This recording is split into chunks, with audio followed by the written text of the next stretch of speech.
So, ano tong the best performer is not always the best leader policy. So, hindi ibig sabihin kung ikaw yung pinakamagaling sa isang specific task, ikaw na yung pinakamagaling na leader. So, yun yung pagkakamali. Which is nangyayari yan sa atin. Akala natin dahil siya yung pinakamagaling sa sa kanyang trabaho, siya na yung pwedeng maging leader, no?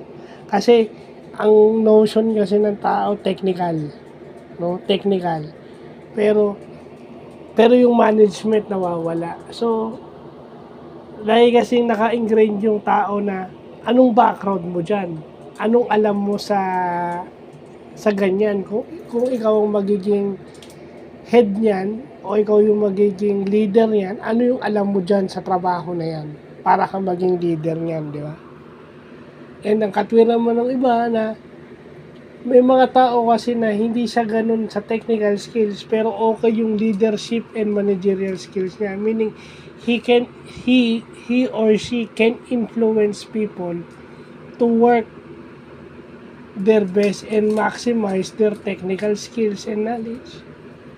So, yung mga technical people, mas mamomotivate magtrabaho dahil magaling yung leader nila na non-technical.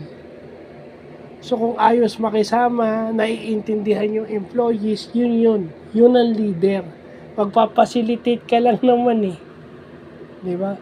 Yung mga decisions na mabibigat na alam mo makakabuti sa mga kasama mo, yun ang dapat inaano mo, hindi yung technical.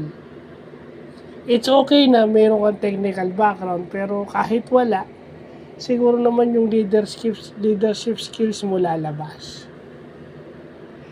So, yun lang po.